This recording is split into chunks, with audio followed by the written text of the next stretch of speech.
Terrence Howard is about to lift the veil on a 6,000-year-old secret, one that mankind has been trying to decipher for thousands of years. What we're about to uncover is not just surprising, it's transformative. So sit tight and let's dive in. I want you guys to know about a 6,000-year-old secret. 6,000 years, mankind has been trying to decipher this one little thing called the flower of life. Have you guys ever seen this before? Now, you know this is one of the oldest symbols in human history, right? This symbol was found in the Temple of Osiris in Egypt, and it had been molecularly burned into the wall. And it's 6,000 years old. This same symbol has been found in the forbidden temples in China, sitting under the fufu dogs. And the foot on it, the flower of life, saying whoever controlled that flower of life controlled the universe. There were secrets in that flower of life that Da Vinci spent his whole life trying to uncover. There were secrets in that flower of life that Newton spent his whole life in secret trying to uncover. The same secrets that Pythagoras was desperately trying to uncover. But their problem was they kept seeing this in a two-dimensional space. They couldn't get it out of this two-dimensional frame, and as a result, they got stuck in this plane, a flat plane. Now, what Da Vinci and all of them wanted to do, they were trying to find a way to bring this flower to life, because what is inside of it? Well, apparently, there were secrets inside of it. Shapes, they got the Merkaba and all of those other things out of it.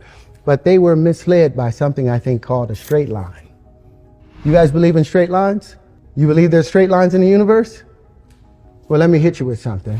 All energy in the universe is expressed in what? It's in motion. If something is still, there's no energy. Kinetic, right? All motion is expressed in what? You look at galaxies. Are they expressed in straight lines? Expressed in vortices. All vortices are expressed in what? Waves. All waves are curved. Show me a straight line in nature. You show me where the platonic solids come from.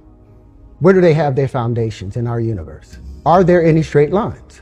If you look at anything, there are no straight lines. That's been the mistake. We've been looking at these straight lines, this Euclidean way of thinking, and missing the curvature of nature. So here we are, back with the curvature of nature. And you have all these little pieces. Now, this has always been an information system. So compare some of these points. Take a point here and say, well, what's the space in between all of these things? Now, they've said that all the in-between spaces, if this is the Earth and this is the moon right here, all this in-between space is filled with what? A void. There's nothing in the void. Well, I found that there is something in the void. The elementary fundamental particles that they've been searching for at the CERN Collider, the Hadron Collider in CERN, I found that their energy signatures matched perfectly to some of the pieces that I was able to pull out of here.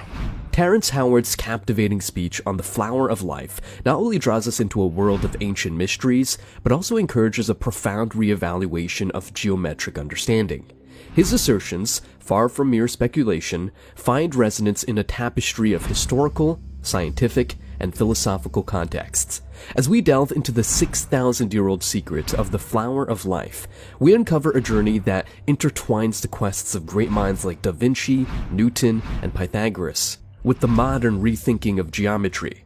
The flower of life, an intricate symbol composed of multiple evenly spaced, overlapping circles, is more than just a mesmerizing design.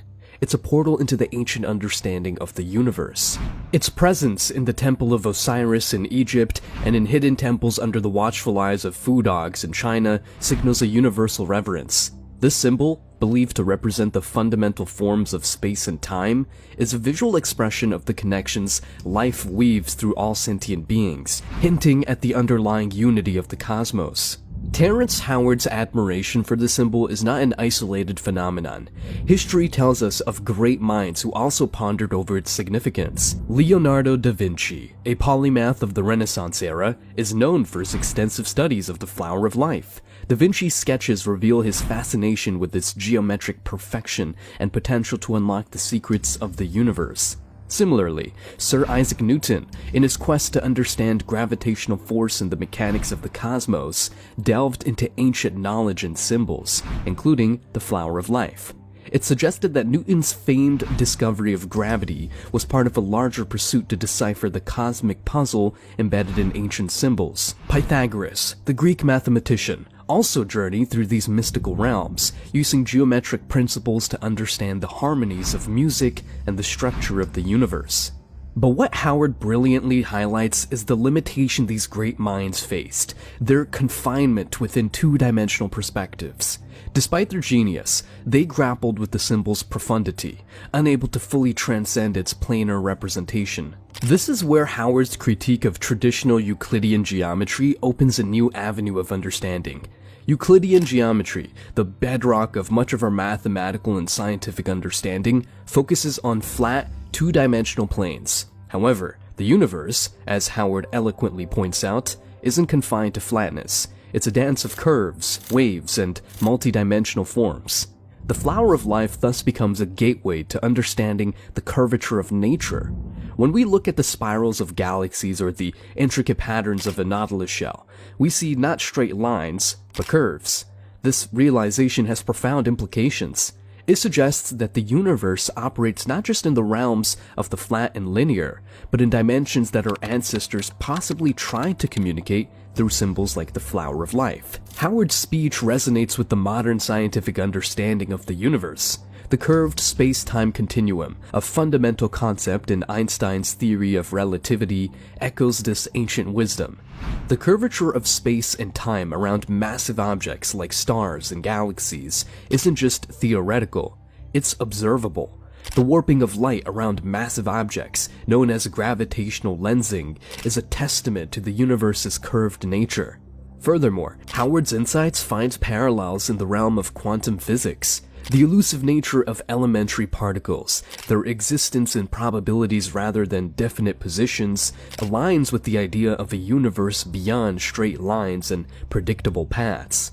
This is where Howard's theory about finding something in the void becomes particularly intriguing. The void, often thought of as empty space, could be teeming with these fundamental particles, invisible threads weaving the fabric of the universe. The flower of life, therefore, is not just an ancient symbol, but a representation of the universe's deepest secrets.